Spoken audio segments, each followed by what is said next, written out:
Oke, kita mulai ya. Hari ini kita bakal kupas tuntas sebuah kasus yang super keren. Gimana caranya para ilmuwan itu jadi kayak detektif, melacak harta karun energi yang ngumpet jauh di dalam perut bumi. Pernah kepikiran nggak sih, gimana caranya ilmuwan bisa nemuin gas alam yang letaknya itu berkilo-kilo di bawah tanah, tanpa perlu gali seluruh planet loh? Kayaknya simpel ya pertanyaannya, tapi jawabannya, wah canggih banget. Kok bisa mereka tahu titik mana yang harus dibor? Terus, yang lebih penting lagi, gimana mereka tahu seberapa banyak gas yang ada di sana? Ini jelas bukan main tebak-tebakan, ini sains tingkat tinggi. Setiap pencarian harta karun itu kan selalu dimulai dari sebuah misteri ya kan? Nah, dalam kasus kita ini, misterinya adalah di mana sih cadangan gas alam raksasa itu sembunyi? Jadi, tahap paling awal ini, tugas mereka adalah menyaring pencarian.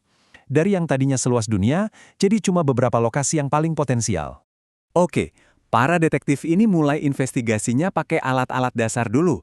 Pertama, ada peta geologi. Anggap aja ini kayak petunjuk pertama di TKP. Peta ini ngasih gambaran soal jenis batuan dan struktur di area itu. Terus, mereka lanjut pakai survei gravitasi dan magnetik. Nah, ini fungsinya buat mendeteksi kalau ada yang aneh sama kepadatan batuan. Mirip-mirip kayak nyari kejanggalan di tempat kejadian perkara gitu deh. Nah, setelah area tersangkanya ketemu, baru deh mereka keluarin senjata canggihnya. Ini nih fase di mana para detektif kita mulai ngintik ke bawah permukaan bumi. Kerennya, tanpa perlu nyangkul sama sekali.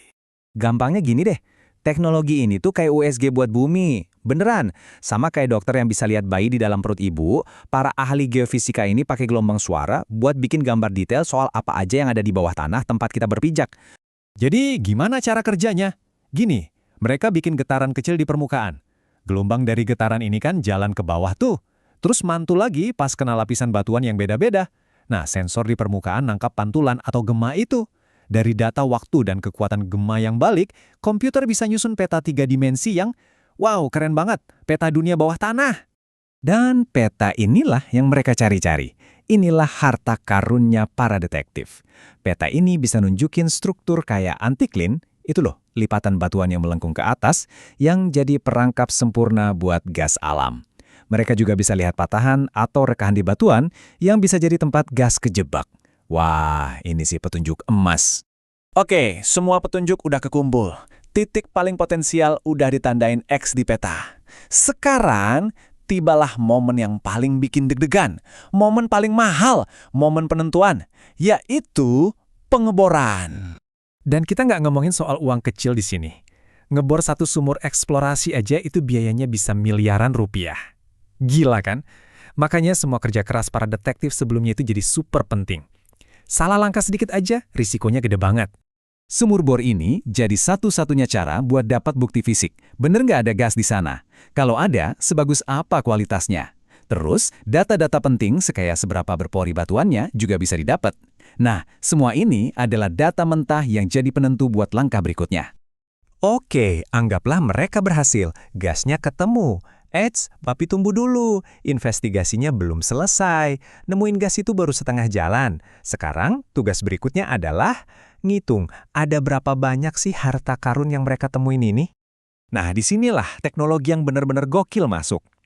Para ilmuwan ini ngambil semua data dari sumur bor tadi, terus mereka bangun model digital dari reservoirnya di komputer. Simulasi ini ibaratnya kayak bola kristal canggih yang bisa ngeramal masa depan dari ladang gas itu. Dan di sini bedanya kelihatan banget. Tanpa simulasi, perusahaan itu ya sama aja kayak lagi judi besar, untung-untungan. Tapi dengan simulasi, keputusan yang diambil jadi keputusan cerdas yang berdasarkan data. Risiko miliaran rupiah tadi berubah jadi investasi yang udah terukur. Oke, semua perhitungan udah beres. Sekarang temuannya ini perlu dikasih label atau diklasifikasikan. Anggap aja ini bab terakhir dari laporan si detektif. Di sini mereka secara resmi nentuin nilai dari penemuan mereka dan gimana nantinya ini bisa ngaruh ke pasokan energi kita semua.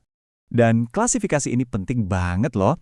Cadangan yang statusnya terbukti atau proven itu artinya udah pasti ada dan bisa diambil.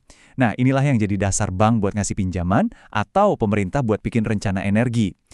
Kalau yang kemungkinan besar atau probable, sama mungkin atau possible. Itu nunjukin potensi, tapi masih butuh lebih banyak bukti lagi buat mastikannya. Jadi, intinya apa?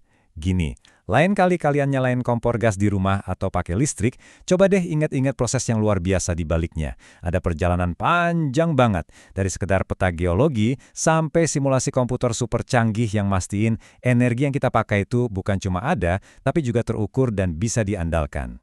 Yuk kita rekap singkat investigasinya. Pertama, cari petunjuk awal dari peta. Kedua, scan TKP pakai USG bumi. Ketiga, gerbek lokasinya dengan ngebor. Keempat, analisis barang buktinya. Kelima, prediksi hasilnya pakai simulasi. Dan terakhir, bikin laporan akhir dengan mengklasifikasikan cadangannya. Keren kan? Ini perpaduan sempurna antara sains, teknologi, dan strategi. Nah, sebagai penutup, saya punya satu pertanyaan buat kalian renungin. Ngelihat proses yang serumit dan sekeren ini, kalau kalian jadi ilmuwan energi, kalian lebih penasaran nemuin apa? Gas alam si raksasa yang nggak kelihatan, atau minyak mentah si emas hitam? Dua-duanya punya tantangan dan hadiahnya sendiri-sendiri sih.